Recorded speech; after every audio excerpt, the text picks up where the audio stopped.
we have literally just been put in our rooms on timeout by Mother Earth right now. She has said, you have polluted me. You have taken advantage of me. You are not living the true essence of a being on this planet that's connected to all the other things that grow, like trees and plants and animals, right? Like we have as a population taken that for granted. And the universe is like, okay, well, guess what? Now you're going to go sit in your rooms and you're not going to pollute me for a little while. And you're going to have to go inward and connect more with yourself. And while all this is happening, in case people have forgotten, there's still fires burning massive parts of our planet. There are earthquakes happening in random places that people never expected it. There are tornadoes taking out cities.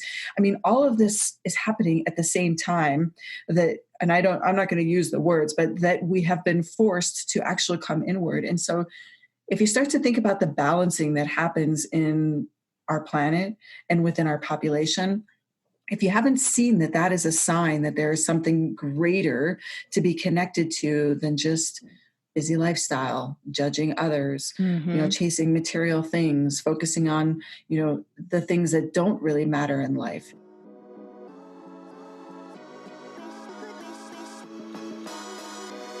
Hi, welcome to the Empowered Woman Podcast. This is a place for you to learn from inspiring women how to empower yourself through self-love.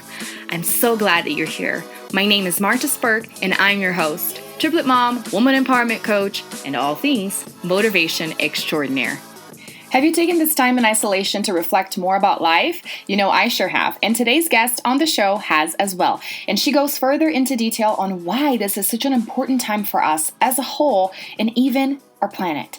TAHVERLEE Anglen is a social impact entrepreneur and also a ritualist. She believes in the importance of our connection with earth and spirituality. And we had such a great conversation on business, life, relationships. Let's dive in.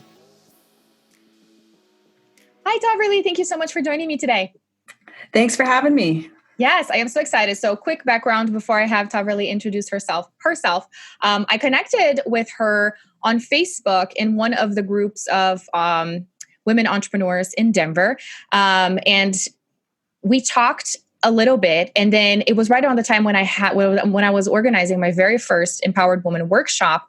And one of the speakers that I had couldn't come anymore. She was actually coming from out of state. And then I posted in one of the groups saying, I need an influencer. I need somebody to help. And TAHVERLEE reached out and said, I would be more than willing to help. And I am so happy that things happened the way they did, because they always happen the way they have to happen, right? And she was a part of the very first workshop and one of the panels talking about her business and how she is an empowered woman with everything that she does. And we've chatted and we've kept connected ever since then. I was on her podcast, Grit and Grace, which I loved our conversation so much. And I love seeing all the amazing things that you're doing in the world. So tell us a little bit more about you. Well, first of all, thank you so much for putting that call out, because that connection that we made following that has been truly incredible. So, and I'm a firm believer in the synchronicities of being led down the path we're supposed to go down. So meeting you has been a pleasure. So thanks for having me. Me in a nutshell, it's kind of hard to put me in a nutshell, but I am a social impact entrepreneur. I own a company called Corporate Cause Agency. So I help businesses and their community partners develop a win-win strategy. So looking at how a company can invest in a nonprofit that has a win-win for them. And that is definitely a big piece of what lights up my heart and my purpose on this planet. And as you mentioned, I also host a podcast, not one, but two, soon to be three. Yeah. My third show is coming out soon. And I also have a spiritual practice. So I do a lot of work around spiritual activating. And I spend a lot of my time doing work in ways that is behind the scenes, but is healing for our planet, right? Our people. And I do that in all the areas of my work. Of course, it all kind of blends together. It's so funny because I was talking to a friend recently and I was saying, do you remember like 2 years ago when I had like this segment of my life that was corporate, and this segment of my life that was the podcast, and then this segment of my life that was like my spiritual practice? And it's been such a beautiful path to find ways to merge it all together, because it is all interconnected, yes. Right? We're all interconnected. And I love that you said that, because that was exactly what I was going to ask you, how you are combining the two things. Because I do want you to explain a little bit more what being a social impact entrepreneur means and how you started. Because I've heard you tell this story a couple times of when you saw the stats of women and being entrepreneurs and how much money they were making, you were like, no, I've got to change this. And then you just decided to embark on this journey. So I do want to hear a little bit more about that. And then how you have been able to combine the spirituality and everything that you do together, because it's all a part of you. And then we'll dive into the spirituality a little bit more. That sounds good. I'll start with the first part. You might have to remind me as we go along. Okay. As for, becoming a social impact entrepreneur, my background is in nonprofit management. So I decided to hang my own shingle, switching to the other side of the table to help businesses navigate their community investment. So I like to say I want companies to stop writing checks and start creating partnerships, because it's a greater deep dive relationship when you truly invest as a business into a community organization, right? There's a win-win there that can happen. But oftentimes businesses don't know what nonprofits have to offer, and nonprofits don't know what they can do to really help a business reach, their strategic goals. So knowing this, right, this is my expertise, right? I've been doing this for, more than 17 years now. So I know this stuff well. So I thought this is going to be really easy. I'm going to start my own business. I'm going to do it this way. This is my ideal client. This is the change I'm going to help them make. And in the course of launching my own company and realizing that, oh, wait a minute here, I'm an entrepreneur.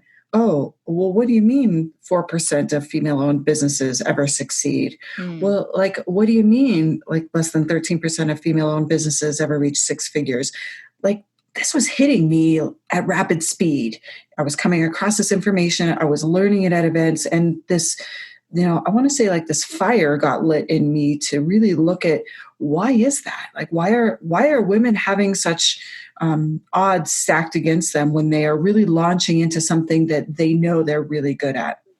And I have a lot of answers to that question now that I might be able to provide, which we can go down later. Now that I've interviewed more than 300 women, wow. There are some commonalities on the challenges we face, but there's lots of issues around access to funds, access to resources, being viewed the same as their male counterpart, all of that stuff. But what happened to me is I had a whole bunch of very successful women circle into my sphere and help me. They truly just came into my life at the time where I needed the advice, or I needed, I want to say a clearer path forward in certain areas of how I was going to launch. And especially if you're launching something that you plan to scale. Mm-hmm.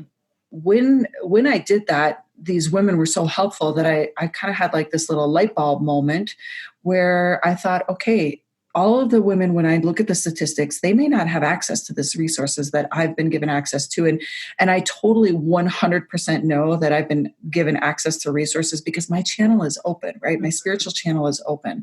So when I ask questions and call out for help, I get it. And these women came into my life and I thought, oh, well, maybe I can start a podcast and share a little bit of their knowledge to a handful of people. I thought a handful of women would listen. And then I thought, okay, I will wash my hand of doing my part to help other women and then continue on my path. Well, what I didn't expect to happen was to meet the most incredible women that came on my show and started getting hundreds and hundreds, eventually into thousands of people listening that were learning from the experience of not just me growing my business, but from the experts that I was bringing on my show. Yeah. And although I still stayed on the track, and I'm still on the track for the work I do for my company, Corporate Cause Agency, but the work I started doing with women in my podcast and in the expertise of bringing together tribes of female experts specifically to help other women, wow, that was a profound, unexpected turn of events that I can honestly just say has been one of the greatest blessings of my career, is starting a podcast, because that opened up so much in my world. And it's not just about creating audio and, what we're doing here and sharing it. It's the ability to connect with women in a different way. Yes. Yes. Oh, and I can totally resonate and relate to that, because I feel like starting my podcast, and it's been almost 2 years now, has really changed so much for me. Not only in being able to connect with women, but being able to offer something like, I want to talk to you, I want to get to know you, and I want to interview you for my podcast. That helps build a relationship, I feel like, even stronger than if you didn't have the podcast, because it's like opens up that conversation of, I really want to get to know you. And it's amazing to see how people are always flattered when they're asked to be on the show. And I feel really flattered when people accept being on my show. So I have loved the whole experience of swapping with you two, and to know that. And one thing that you said that I really love, and I guess we could move over into the spirituality, into saying that you're open, your channel is open.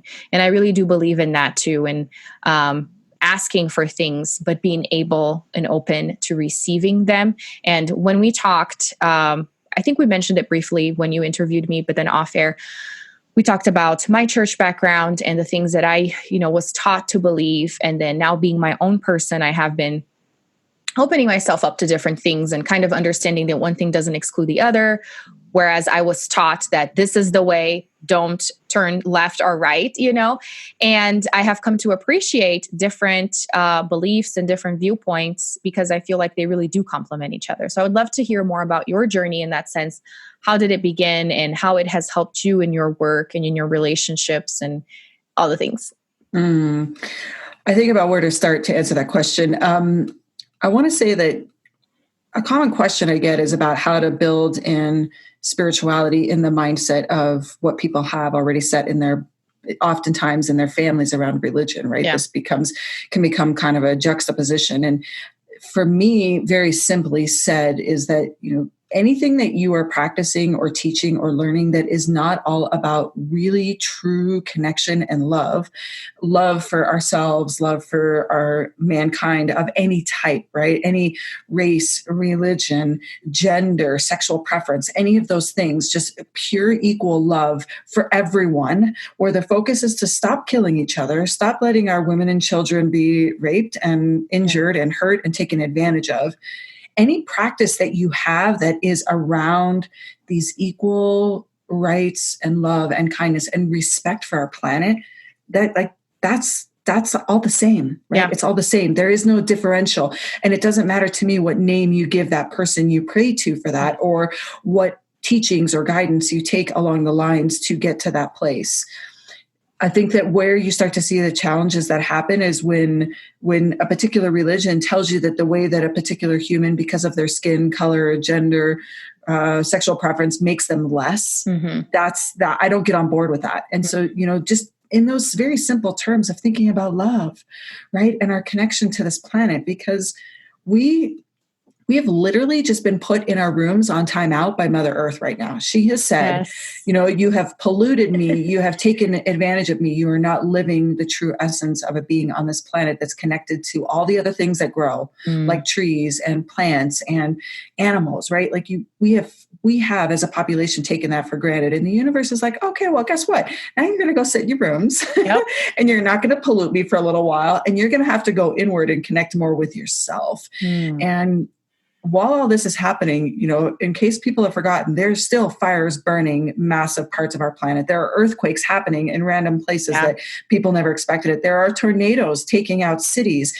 I mean, all of this is happening at the same time that, and I'm not going to use the words, but that we have been forced to actually come inward. And so if you start to think about the balancing that happens in our planet and within our population, if you haven't seen that is a sign that there is something greater to be connected to than just busy lifestyle, judging others, chasing material things, focusing on, the things that don't really matter in life. If you haven't started to make that switch, and for me, that switch is very spiritual, but for a lot of people, if you don't know what that is, you probably already feel something inside of you that has made you think, what is this all about now? Like everything I thought mattered to keep up with the Joneses next door. Yeah.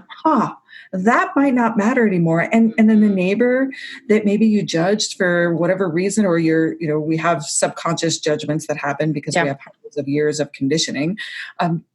It's kind of levels the playing field. And so, I mentioned to you before we started recording that I have never worked so hard as I have been now. And that is not just in business. That is my spiritual connection that's keeping my channel open to help provide healing and energetic exchange in a way that helps people get out of this place of fear.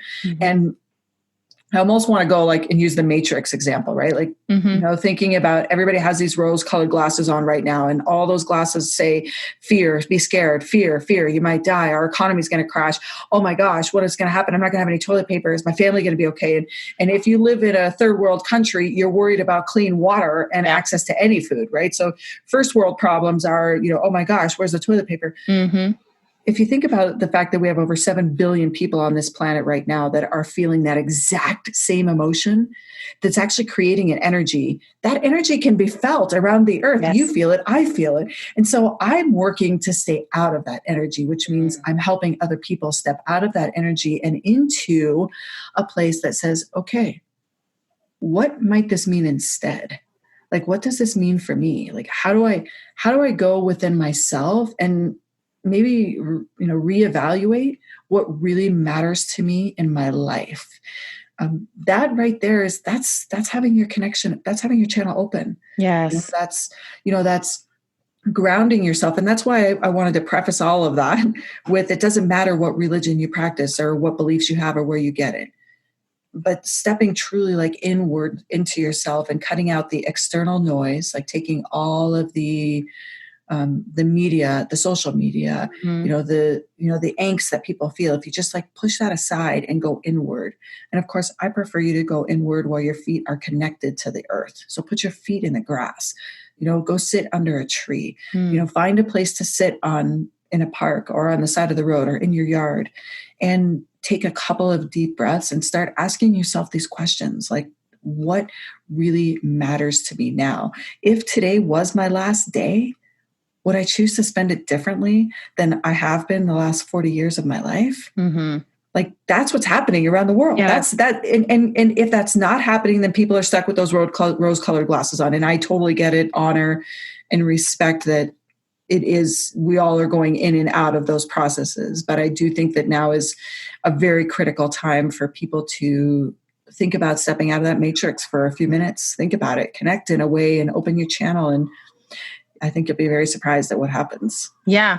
Well, and I love that you said that, connecting to nature, because in a way, this is something that I've been thinking about, and that the situation that we're living in, being grounded in our rooms on timeout, really brings this to the forefront more than ever, is how we have evolved so much as human beings, as a society, as a group, with technology and connection, that distance is not a problem or an issue, that information is not a problem or not an issue. But then there's also a problem with all of that, which makes us even more disconnected from each other. It's crazy to think how much of a paradox that is, right? How much we're disconnected from each other and from nature and from earth. And one of the things, I've talked about this on the podcast several times before, and it usually comes up in conversation, is a few months ago, we started watching, and we never finished it, but we started watching that show, The Vikings. Have you ever heard of it?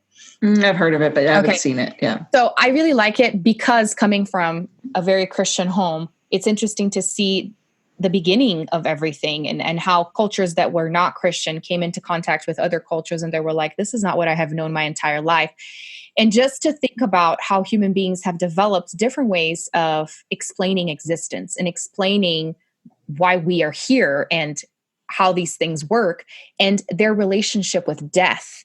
How before all of this technology and all the modern medicine that extends our lifespan, before all of this, human beings' relationship to death and to life and the circle of life was so different, because we didn't know so much. So I feel like it was a healthier relationship almost with it, because the next day was never guaranteed, right? If you got killed by a bear in the wild, or if you didn't have food and all of that. And then here we are, stuck in a life of keeping up with the Joneses of what's the next thing that I need to buy? What's the next thing that I need to get to feel happy?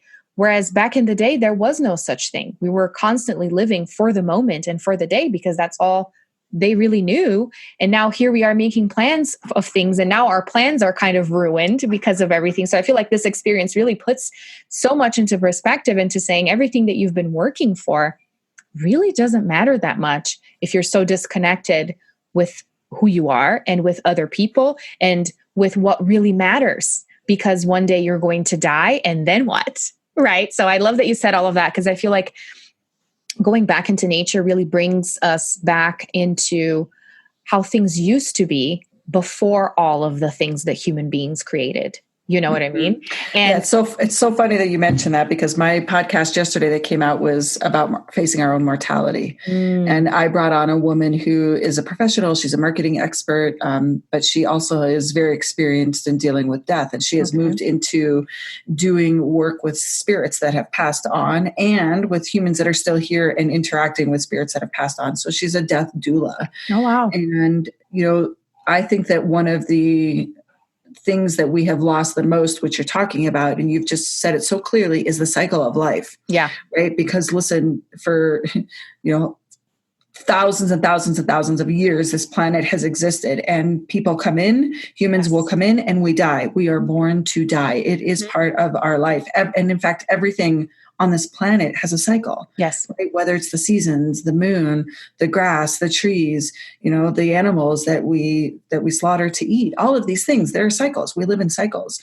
And the fact that we have been so caught up in day-to-day things that are coming from, that are probably coming from sources that aren't in our best interest as humans, right? The people that are feeding us media, that are feeding us the things that we think need to matter, are not coming from the things that determine our lifespan, right?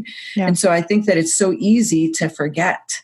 It's been so easy to forget. For the last couple hundred years, we have forgotten. Yes. We've forgotten. And you know what? We're remembering now. This is, even though we're being disconnected socially somewhat, I actually think that we are probably getting more connected with humans than we would have been before. And even though technology plays a huge role in this, in our planet's history, we've never had technology that operates the way that it does. But connection to humans is different right now. It is different. And in fact, it's probably similar to what it was 200 years ago with the technology piece added in, meaning you look at people a little differently. And hopefully, in most people's cases, they are finding a way to do that interaction with humans in a more kind way, because we all are facing mortality. And listen, nobody knows what's on the other side of any day. Nobody knows, right? No. It doesn't matter how spiritually connected you are, which channel is open. We are born to die, right? Yes. That much we know this. Let that be our guiding answer to any questions you have about what you should do, or who you should love, or how you should interact with people in your family that aren't always really good to you, or whether or not you should take a risk on a business venture. If you know that you are born to die, that is you're here for a small slice of time. Yeah. Living like through that filter every day. It's a beautiful thing. It is. And that's what I feel like we've lost, understanding the beauty behind it, because it's sad. You would think, I'm not going to be here forever. Then you get caught up into how much can I accomplish instead of actually enjoying it because it's going to happen. It's kind of a twisted thing. But it is. Yeah. I want to hear specifically, because you mentioned, get outside, sit under a tree, put your feet grounded on the ground, start asking yourself the question, what matters, right?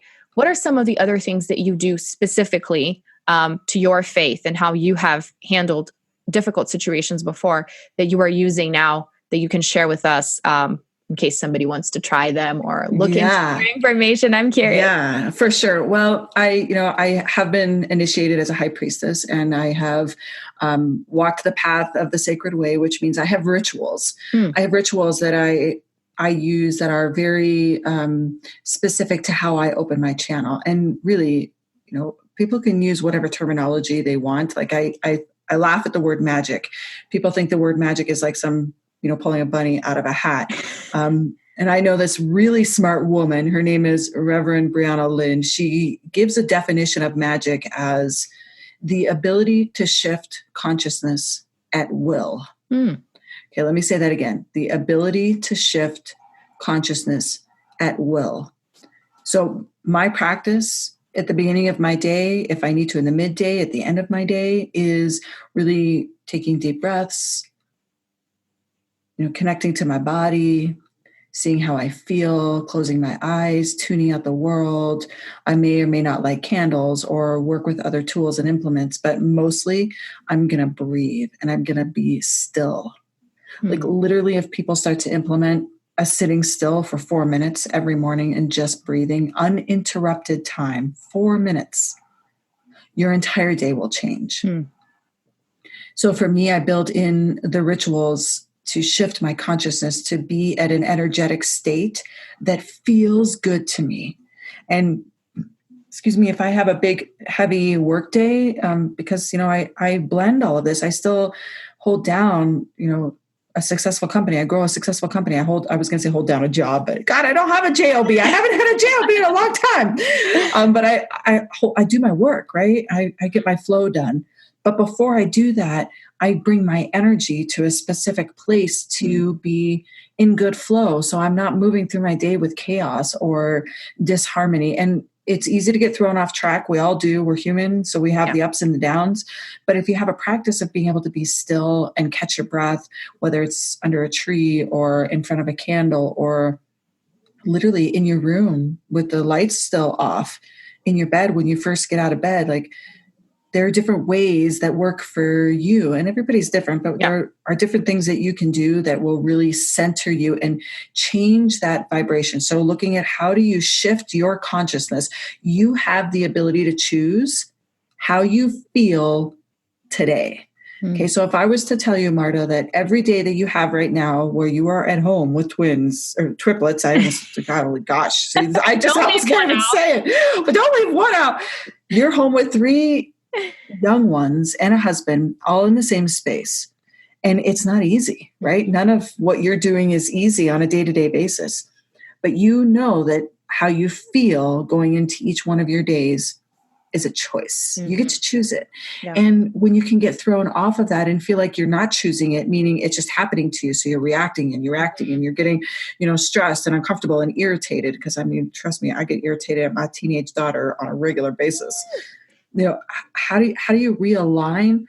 Listen, it's your practice. What is that practice for you? Is it journaling? Is it sitting outside? Is it meditating, right? Is it doing yoga? All of the things that create less distraction and more interaction. That's the practice that I suggest everybody start with. And it has to start with your breath, and it has to start with stillness. Those are absolutely mandatory, right? You cannot create any sort of connection to yourself or to any channels or guides or God, Buddha, whatever you want to call it, if you cannot breathe and you cannot be still. Oh, and I love less distraction, more interaction. That's definitely, if anything, what all of this is teaching us too, is to focus more on what matters, back to that question that we should be asking ourselves. And not only with people, but with ourselves, right? Because when you're doing what you're suggesting of breathing, meditating, whatever it is, and I love that you said everyone is different, because that's one of the things that I say too. People are looking for that formula to say, this is how you're supposed to do it. And then when they try it and it doesn't work, they feel like there's something wrong with them. And that's why I always say, here, I can give you some ideas of things to do, but you have to figure out what works for you. And it may work for a week and then it doesn't work anymore. Then you have to find something else. And that it doesn't mean that there's anything wrong with you. It's just, we change, we evolve. Everyone is different. Stop beating yourself up into what your routine of mindful practice should look like. It should be something pleasant, something that helps you, right? But yeah, definitely less distraction and more interaction with others since we're confined. And also with yourself, right? Getting centered, understanding what you're feeling, embracing the feeling, asking yourself why it's even there. One thing that I'm curious about is, because you said you've been working on your spirituality, on these practices of getting more centered now more than ever. What are some of the things that you have been doing to help other people? Because doing this work, I know, working with yourself and the inner work does affect your surroundings. But what are some of the things that you do to help friends or your family in the sense of your spirituality? Is it something that you do by yourself, or a conversation that you have, or a suggestion that you make? How does that look like? Yeah, great question. Well, a couple of things. First of all, I have practices and rituals that I do with a small inner group of women, a tribe of women, where we collectively bring our energies together and open each other's channel and keep each other grounded and walk through different situations and how we can help other people.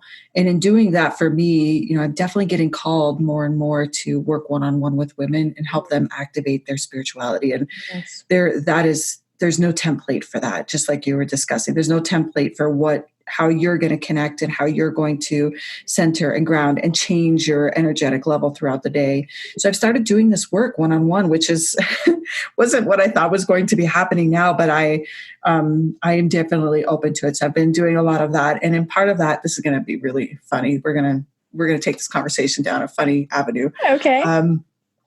Part of me doing that has been looking at how can I combine technology into the knowledge and experience that I have in spiritual activation and take it into an audience of people that I know need it. Like, where can I go and provide this information to women that need it? And so I have started a TikTok account. That's so exciting. And I did it intentionally, not to go dance and sing, but intentionally to bring, because I do a little bit of dancing and singing, because okay. If you're not on TikTok, right, if you're not on TikTok yet, it is, I love the part that people are like, it's like what you're seeing people do in the bathrooms privately is now like on a platform. Yes. So it's funny. But I specifically did that so I could bring my messages forward with my style and personality on how I use spirituality to impact my life. And I do, oracle card readings almost every day. Today I offered if you do a comment, I will do an oracle card reading for you. I talk about spirituality. I talk about women and what women need to do to stay outside of the box that society for a few hundred years has tried to put us in. Let's be the box. Let's stop trying to fit in a box and be the box. Mm-hmm. So I started delivering this message to my TikTok account. And so if anybody wants to go check out what it's like to see a spiritual TikTok account, my handle is Athena in my blood, and it's _ in between each.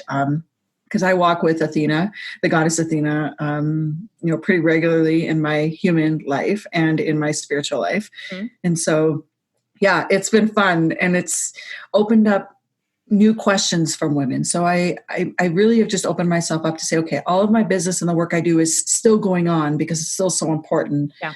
And it matters. And the podcast work and our connection, like you and I, these tribes of women and entrepreneurs that need us and are doing the similar work that we're doing, trying to stay afloat during these interesting times, still continues. But I have this piece of me that I'm offering to the world and helping specifically women really tap into their inner channel, their gifts, their connection to nature.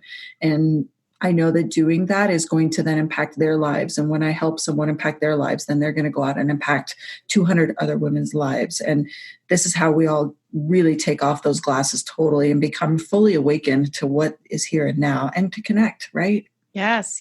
Oh, and I will have to put the link to your TikTok. So. I can't believe it. I mean, and I need to go follow you because I created an account. I did like one video. I've been trying to do the dance ones, but it takes too much time. And I'm like, my kids start getting in the middle, so it hasn't worked out. I've been mostly just observing. So I will go observe your account. Yes, feel free. I've mastered what knowledge is available right now on how the algorithm works on TikTok. So because, I'm that business-minded person that approaches things strategically. And so I did approach it strategically. And so I did a ton of learning in classes and, took some coaching on the different ways in which this algorithm is different than any other social media platform. So yeah, if you follow me, watch my video, let it play, any video you watch, let it play through a couple times and give me a comment. It helps a lot, helps grow my algorithm. And I will happily do the same for anyone else who's looking to build a TikTok account for business. Message me and tell me that that's who you're doing, because there's a small group of us that really support each other. And it's because it's all about algorithms, right? So you want to get your message into the right and in front of the right people. Yes. And so, but it's also been kind of fun to see how people are reacting to me being spiritual. And I make jokes about witches and I make jokes about things like goddesses. Yeah, I make it. I also bring my personality into it. And I also know it's probably surprising a lot of people. Yeah, well, it's different than what most people are doing on there. So that That definitely calls the attention. I love that. So I'll have to link that in the show notes. And I would love for you to share any other resources or anything that you think may be relevant that comes to mind for any woman listening out there that wants to be empowered, whether in their business or their personal life, with everything that we're going through. Anything? For sure. Well, one thing I came into this interview with you knowing I was going to do is offer a full hour free for any woman that anything I've talked about has, sparked their interest. And this is just like no obligation. I will just give any woman an hour of my time to help them develop their own practice to connect within themselves. That's my goal. So take advantage of that. And, people can reach me at tahverlee@gmail.com. I know you can put that in the link. And then for entrepreneurs right now, if you are really looking at how you need to pivot and shift your business, whether it's your marketing messaging to be relevant, or it's, how to create your offerings in a different way because times are different. Right. Whatever that is, I also recommend people visit tahverlee.com. I've brought together this tribe of women that are experts in all of their fields, like you, right? I mean, you have an expertise in a particular area of the coaching work that you do, and you're darn good at it, right? That's what I bring together is people that are good at what they do. So you can go to a one-stop shop and say, okay, maybe I want to know how to handle my marketing during this time, or maybe I want to know how to use better language in dealing with my employers. If you're on a career path, like how to use better language, or maybe you just want to learn right now.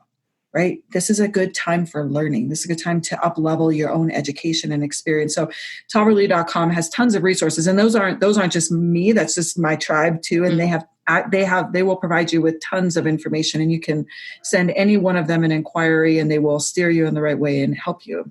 That's amazing. Thank you so much. And I love the offer to help women at this time. That's amazing to offer your time like that, to just talk and figure something out, a practice out. That's super invaluable. Thank you so much, TAHVERLEE. I will put all the information in the show notes, and thank you.